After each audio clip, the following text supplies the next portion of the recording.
Cyber libel ka dyan. Medyo nagagalit siguro sa atin yung mga nakapagpautang. Nag-login ka sa account, ito na, ng ex mo. Gamit ang password niya para silipin or i-stalk kung meron na siyang bagong jowa. Naku po, illegal access yan. Ay, nako, attorney, maraming guilty dyan. Kung ginamit mo ang account ng iba para magbukas ng kanilang email, hacking yan.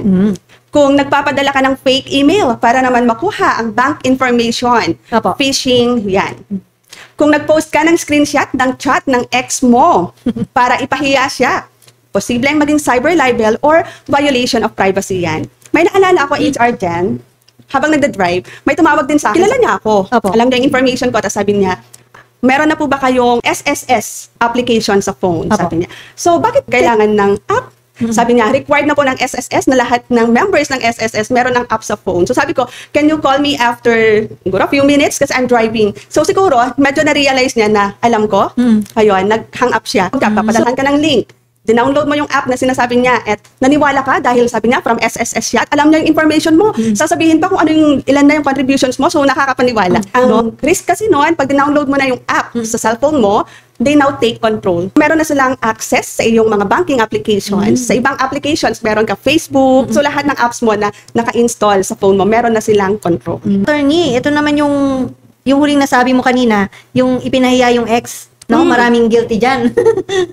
At ito ang pinakamainit na issue, attorney, cyber libel. So cyber libel is real. And under the Cybercrime Prevention Act, tinitreat to as special form of libel committed through a computer system. And ito yung online version ng libel under the Revised Penal Code, Article 355. Pero mas mabigat yung kaparusahan kapag ginamitan natin ng internet o ng electronic device, mas mabilis kumalat.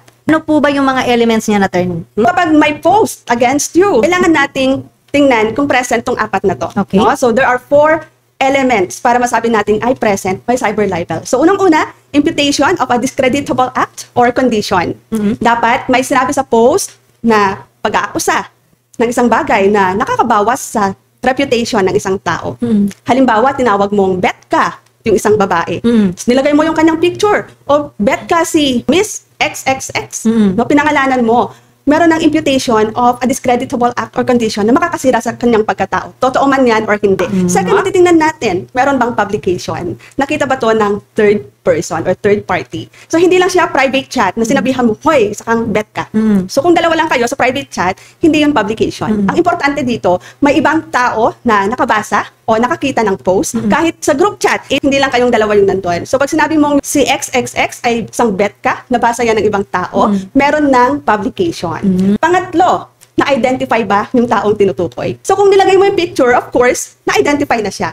Kung pinangalanan mo, identifiable siya. Ang tanong HR dyan, paano naman po kung hindi mo pinangalanan? Opo. Tapos, wala namang picture. Kung malinaw kung sino ang tinutukoy mo, base sa context o sa mga clues na binigay mo. For example, yung presidente ng ganitong kumpanya.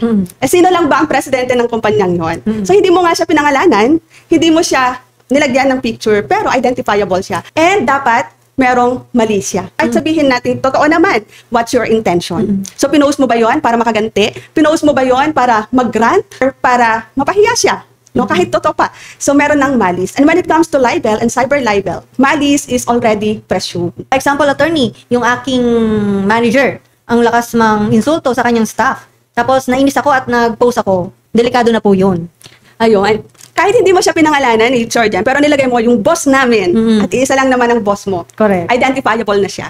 At may imputation na nakakasira sa kanyang reputation, pwede na itong pumasok sa cyber libel. At sabi natin kanina, when it comes to cyber libel, yung iyong malice is already presumed. Ibig sabihin, pag sinampahan ka ng cyber libel, ikaw yung dapat magpatunay na wala akong malice. Paano, attorney, kung totoo naman yung sinabi ko? Truth is not always a defense. Kailangan mong patunayan na totoo at may kakambal yan. Mayroon kang legitimate interest na i-post yan. So, for example, kung personal vendetta, galit ka, kahit totoo pa yan, wala kang legitimate interest para sabihin yung post na yan. For example, HR Jen, nag-post ang NBI o ang ating PNP ng mukha at pangalan, sabi wanted. Is that libelous? Hindi. Kasi totoo at ang ating kapulisan, ang NBI, ay merong legitimate cause, legitimate interest. Pero kung ikaw, nag-post na pinaghahanap na siya, yan, isa ako sa niloko niyan, ito yung pangalan. no? Baka mag-fall yan as cyber libel. Think before you click. I-avoid natin yung pinapangalanan natin or nagbibigay tayo ng hint doon sa mga rants natin. And if you have a grievance, gamitin natin yung formal channels. Halimbawa, galit ka sa isang kaopisina mo, idulog mo to sa HR. Hindi yung nag-post ka na, sinira mo na yung reputation ng katrabaho mo. For example, sa mga companies, meron kang rants sa grievance forms, di ba? Or tumawag ka sa kanilang customer service. Kasi kahit sabihin natin company yan, meron silang juridical personality. So they can sue, they can be sued. Baka nasobrahan mo yung pinost mo at meron ng malis. It may fall as cyber libel. So remember, freedom of speech is not freedom from consequences. Sa panahon ng screenshots at viral posts, isang careless moment lang, pwede kang maharap sa kaso. Tama ka dyan. Kaya sa digital age, ang respeto at responsibilidad dapat laging kasama sa bawat post. Yun. Ako, attorney, paano naman yung mga nagpo-post ng utang na hindi nababayaran? Kasi marami namang galit na galit, hindi sila nababayaran ng may humiram sa kanila. Paano naman po yun, attorney? Tapos sinama pa yung pangalan at mukha, picture.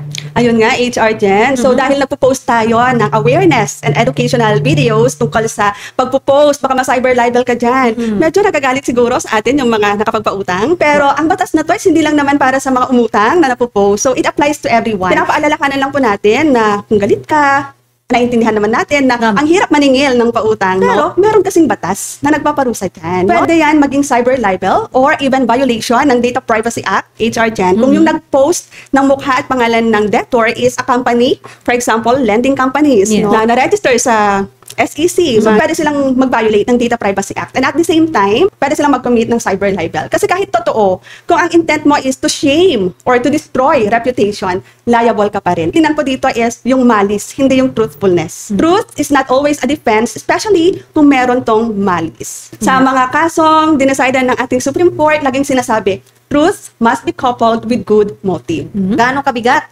ang parusa sa cybercrime? 1 degree higher ang penalty kaysa sa ordinaryong krimen. So for example, yung offenses like illegal access, data interference, system interference, meron tong imprisonment na prisyon mayor. Nagre-range to from 6 years and 1 day hanggang 12 years. At ang fine nito, minimum of 200,000 up to the amount of actual damage or parehong kulong at multa.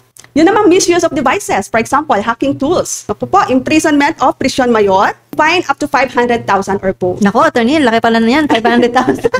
Ito na, nako, ang ating mga cyber libel naman. imprisonment of prisyon mayor and fine na 200,000 up to 1 million or both. At ito pa, dati, may nakalagay sa ating batas na to na Section 5. Nakalagay doon, aiding or abetting cybercrimes. So, ibig sabihin dati, pag nag-comment ka, so may nag-post, si Bet ka, tapos ito yung kanyang picture, yung pangalan niya, tapos may mga nakisawsaw, naghaha, nag-react, nag-share. Ang tanong doon, pwede ka na bang kasuhan din kung ikaw ay nagsishare? Dati nakalagay dito, sabi niya, pwede kang maging liable under aiding or abetting to cybercrimes. Pero na-question yung constitutionality nito, HR Jen, ano ba yun, naghaha ka lang, nag-share ka lang, pwede ka na maging liable. Sabi ng Supreme Court, unconstitutional. Pero, kung nag-comment ka doon sa libelous post at nag-introduce ka ng panibagong libelous statement, sabi mo doon, ay, oo nga, alam mo, yung babaeng yan, lagi ko rin nakikita, iba-iba ang kasamang lalaki. So, yung statement na yon, panibago na statement. Correct. And it's libelous. So, pwede ka nang maging liable din. Kaya guys, huwag kayong magko-comment ng ganun. Haha na lang, o kaya like. Or share Or lang. share. Pero wag ka nang magdagdag ng panibagong statement. Huwag ka nang sumawsaw, kumbaga.